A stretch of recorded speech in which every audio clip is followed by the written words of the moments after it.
Hello, my soul brothers and soul sisters. I am Ron Smith, and this is the Dr. Ron Smith Investigate Show, where we separate the real from fake, the fact from fiction, and give you the winner's edge. And sometimes we're able to turn your water into wine. We are in season 3, and this is episode number 8. And today we're going to be talking about scams, different types of scams. And at the end, we're going to talk about how we can get your financial life in order. One of the most heartbreaking things for me as being an investigator, and the first thing I'm going to talk about this example of elders fraud. But a scammer is a person who will use any means to separate you from your money. And one of the things that is the pros and cons of technology, especially the invent of AI, there are so many scams that you can't really keep up with them. But if something sounds too good to be true, it usually is too good to be true. And scammers are looking for any ways to separate you from your money. So the best thing you can do is do your due diligence. Now, I want to tell you a short story that was in the Wall Street Journal, as well as in the Washington Post. It was a 80-year-old retiree who had a master's degree in social work and sociology. She received a call from an quote fraudster who impersonated a federal agent. Now, I'm not sure if that agent was from the DEA, FBI, or IRS, but it didn't go into details because it still is really a current investigation. So they called this lady and told her that her money that she had in her bank was need to be liquidated and converted over to either cryptocurrency or gold. So you have to put yourself in a 80-year-old person's shoes. Now, when you do that, you have to see things from a 80-year-old eyes, which means that if somebody from the federal government called you or contacted you, you would believe them. See, we have to keep a check on our elderly relatives, uncles, grandparents, even parents, to make sure that they are not being scammed.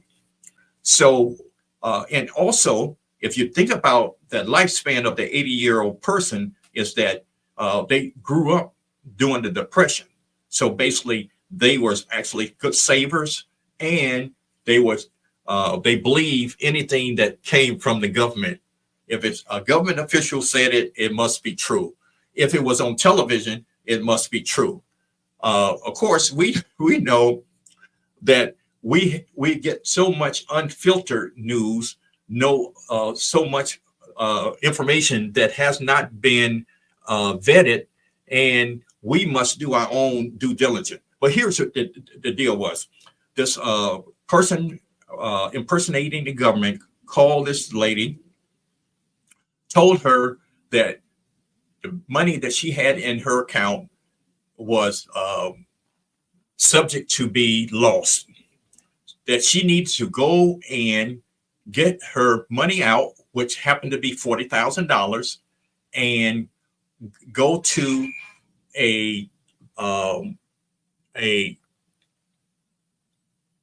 after going to the bank, she went to get a crypto machine and transfer the money over into crypto, and actually gave them the QR code to the fraudsters.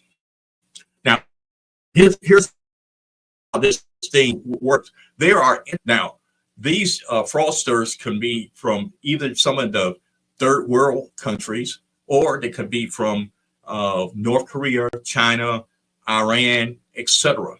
But they have boiler rooms set up, and they have on the dark web, they are able to get and purchase telephone numbers, and sometimes social security number, PIN codes, etc. But what they actually, to activate all those things, they need a willing victim. So this person, over international called a contact that was in Maryland for the pickup man. So while this victim, this young lady, I call her young lady, she was 80 years old, was on the phone, they were actually giving her directions of what she needed to do. It was almost like a suspense drama movie, which you got to realize that she was getting a adrenaline rush. At the same time, felt that this was one of the things that she could save her money.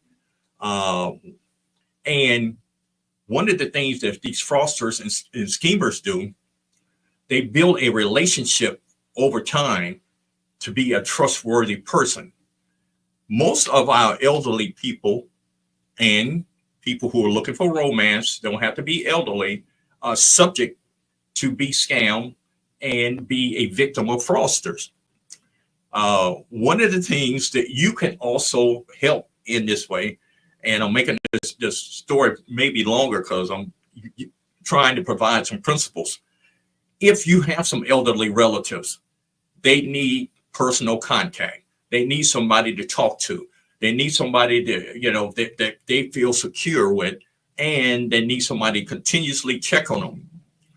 This fraud and schemes only work because they want to keep you in isolation, that they are your friend. They are your confidant. They are your romantic interest. Though this is the only way these schemers actually can get away with this.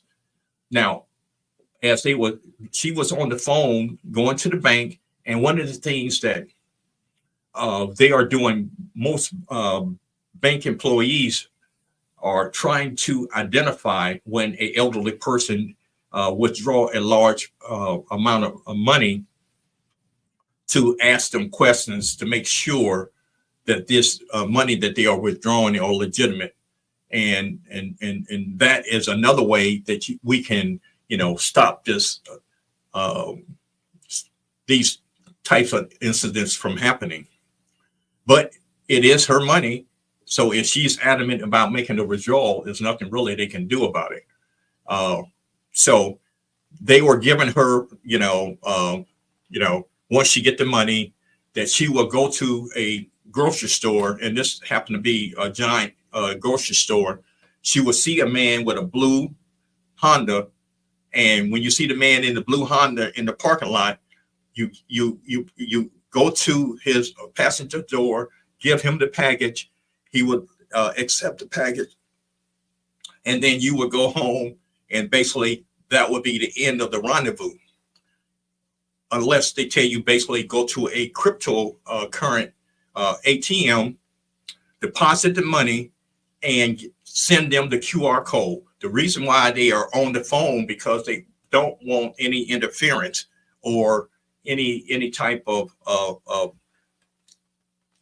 I guess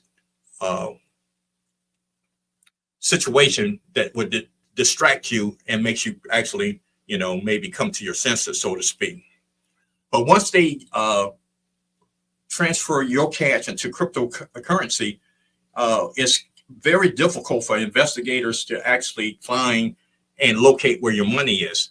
The only way that this actually, I would say, the pickup man was identified, because the surveillance cameras that was at the bank, the surveillance cameras that was at the grocery store, basically they got the description, et cetera, and they were able to follow up on this individual, which means that, but the money was gone. The pickup guy was eventually arrested, but what they found, that basically he has had victims from Maryland, Virginia, Pennsylvania, and New York. This was his job, because for this particular target or victim, he received $7,000 out of that 50,000. I mean, the $40,000. So what I'm sharing with you is that you could be highly educated and still be a victim of fraud. Now, there are so many different types of frauds out there.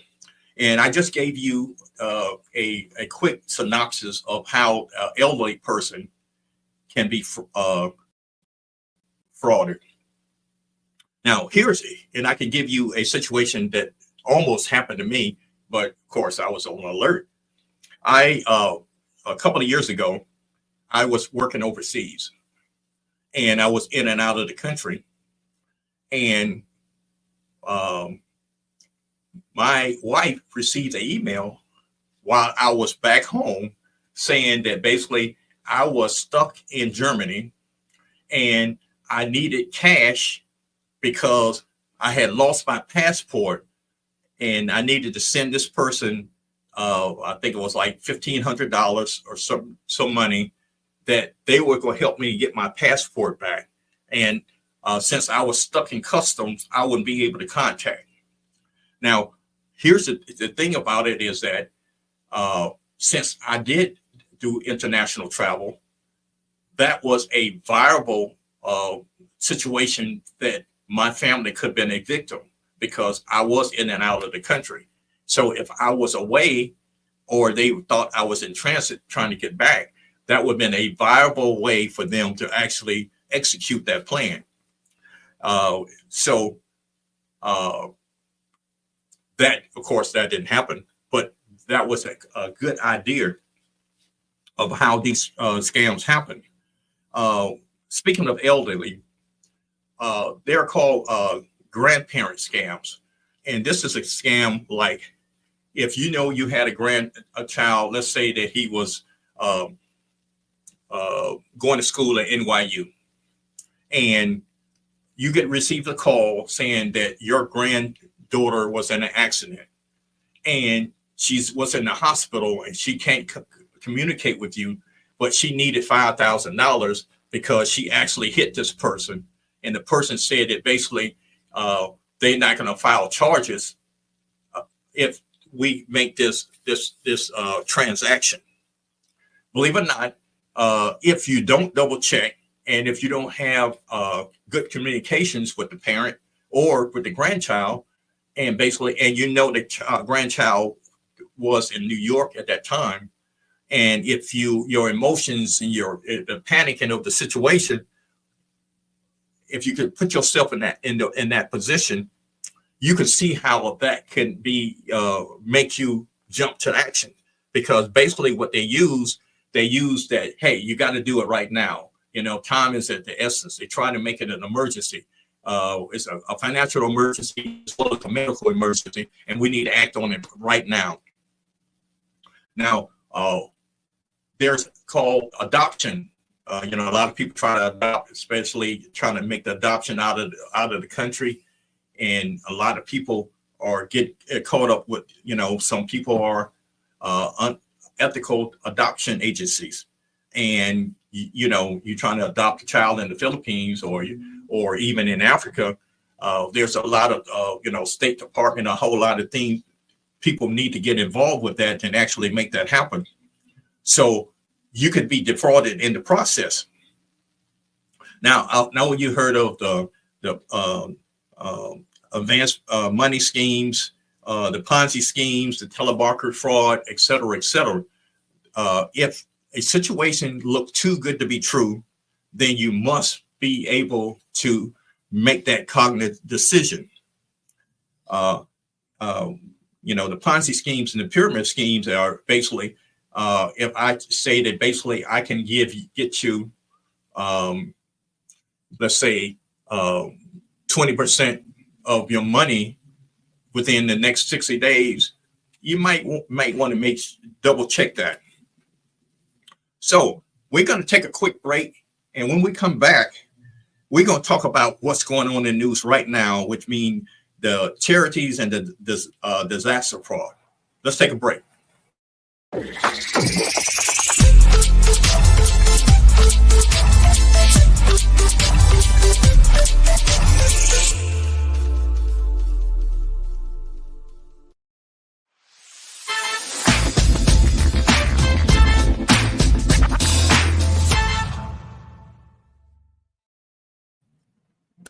Welcome back. We're talking about schemes and scams and et cetera, and how people trying to separate you from your money. Now, I know over the past week, we have seen the storms that hit Florida, Georgia, and North Carolina. We've seen all the agencies that are helping. We've seen some of the people who are trapped, roads being wiped out, bridges being destroyed, houses, homes full of mud. We've seen all these pictures of people saying that, hey, the roads are so bad you can't get to me, et cetera, et cetera. So every time we have a natural disaster or any type of disaster, the next thing you hear about is some of the people asking for money. A lot of scammers are, whether they are hiking up the rebuilding material, hiking up the water costs, hiking up the, material, labor, etc. Even though the government tried to abate as much as that as possible, but it still happened. And, the Red Cross is probably the biggest disaster relief agency that I know of.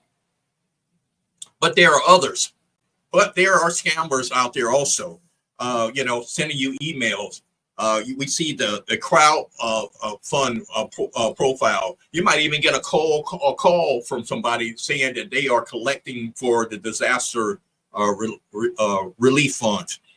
All these things, and you might have people in that area that you might want to help. And my only suggestion is, do your due diligence to make sure the money is going to where you want it to go. There are so many different type of scams that we are, I guess, bombarded with. But here are some things that you have to protect in order for you not to get scammed. Scammers want your bank account information. Do not provide your bank account information. Here's the best way that I can really suggest it. If you get any type of email, or phone call, or social media that you did not initiate it, I would be very, very reluctant with that.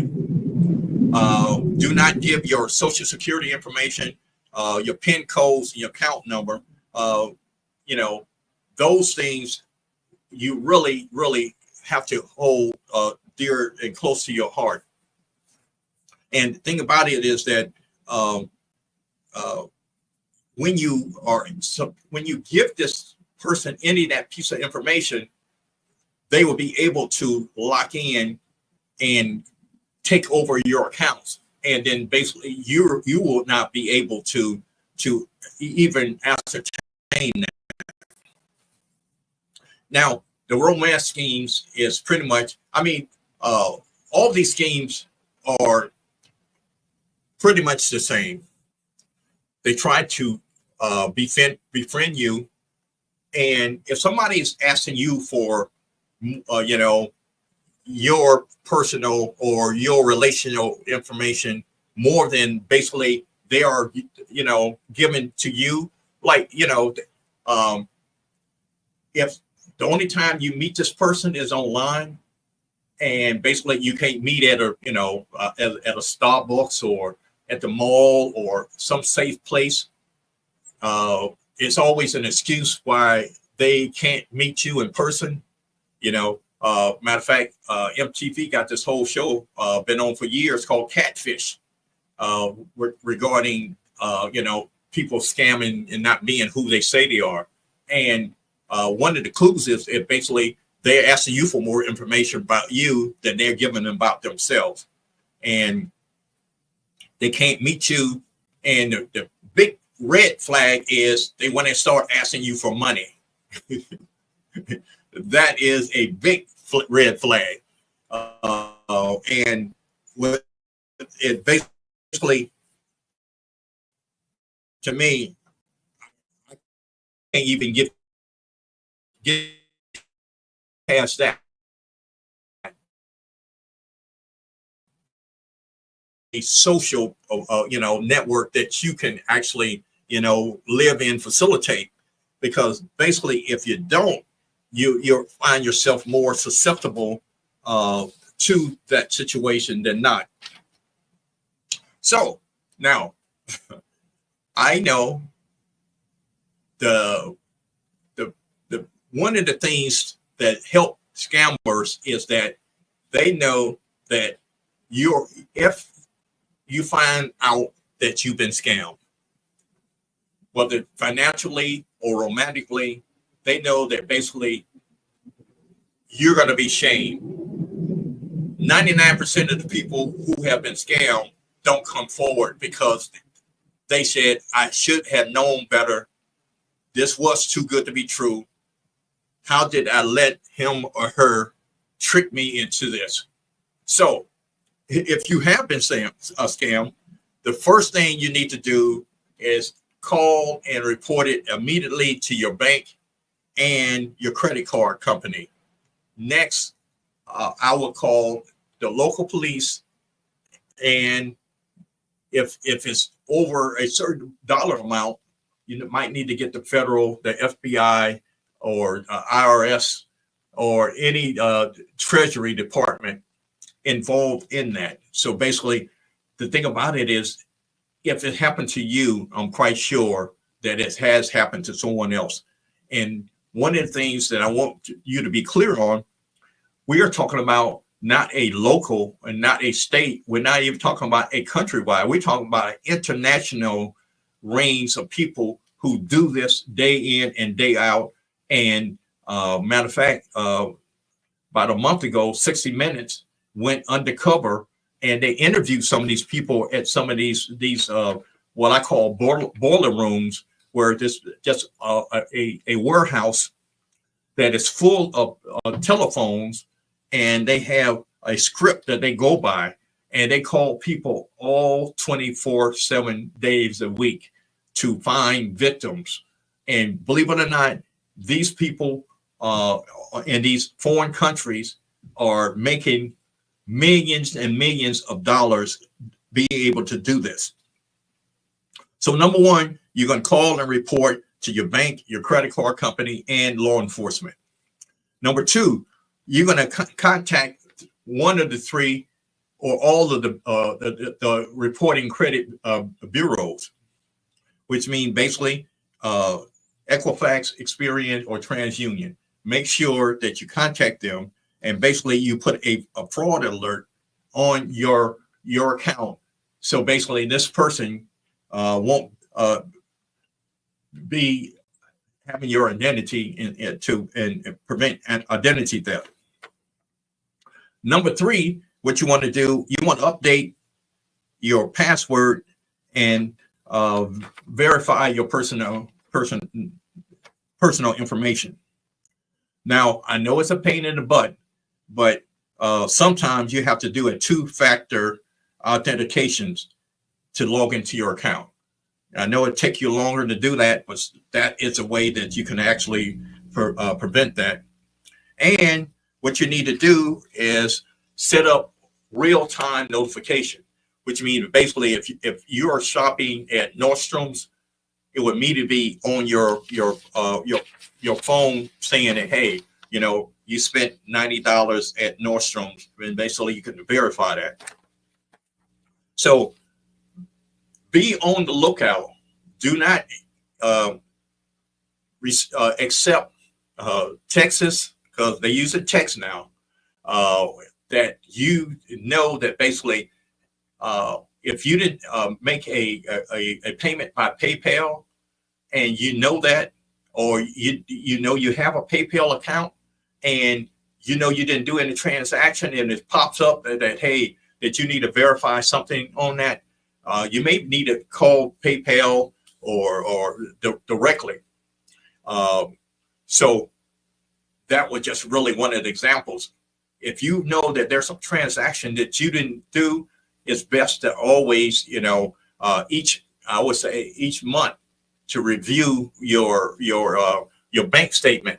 So basically you will be in touch with all your transaction. So the second part, and I got a couple of minutes, how do you get your financial life in order? First thing you need to do, this is whether you think you've been scammed or not. This is something that everybody should do. You need to check your credit report. And that should got to be the first thing you do. Check your credit report, because it might be new information on there that doesn't pertain to you. It might be some names, even your middle initials or middle name could be adopted on your credit report that you have to look out for, and all these old addresses and stuff, and anything that there's more than 7 years that is a discrepancy on your report, you can ask those things to be removed. And if something do happen, fraud, freeze your credit. That way you can just shut things down until you do your due diligence and your investigation with your banking and your credit card and any other financial transaction you should be making. One of the things you should always have in mind is that you should calculate your net worth, which means that basically you should know what your assets and liabilities are. So if something erroneous is on your report, you'll be able to, address that immediately and say, hey, I don't know anything about this Rolls Royce being purchased in LA. If my engineer might have that problem, but, you might want to make sure you check your net worth. Know your retirement plan. I've been very bullish about the 401k plan, but that's something that you need to make sure the correct contributions are being made, and the distribution to what type of account. I strongly recommend a time date account, which means basically if you're within your first 10 to 15 years, you go aggressive, then shift down to medium, and then shift down to more conservative as you get ready to exit from your employer. And make sure you have a good grasp on the administrative fees that is pertaining to your account. Believe it or not, that 0.03 to 1% over your life or your career adds up very, very quickly. And my joke is that basically, you might just be paying the mortgage on your house, but you're paying the mortgage on somebody's summer house if you don't keep that in mind. And you might need to start setting up your Social Security account online. So basically, you can keep track on how that is flowing. And it was a time when they said that basically you should wait to 65 or 70 to start receiving your Social Security. I counter that. I think at 62, as soon as you are able to do that, you should actually start receiving for various reasons. One being that basically they still haven't figured out how to do it past 35. That's the government, even though there have been matrix that been designed how to even counteract that. So if you're going to take it early, make sure you are investing that into your future. And that's what would be my suggestion. And also create your IRS online account. And that way, because now, matter of fact, I'm not sure if Virginia is going to be a direct filing state, but they are opening that up to a direct filing state. Cancel unnecessary services. That's from the Hulu to YouTube to all these Prime and all this other stuff. Make sure you cancel. And identify and prioritize your financial goals. And basically, that is what you need to do to get your financial life in order. I know I went over a lot of information, but what I want to really leave in is that if you have elderly people, that you know that they need some assistance with their finances, they need, they need companionship, make sure you reach out to them, because that's how scammers get in, because they start trying to befriend our people and actually rip them off. I had fun. It's been a beautiful time with you. My time is up, and I thank you for yours. See you next time.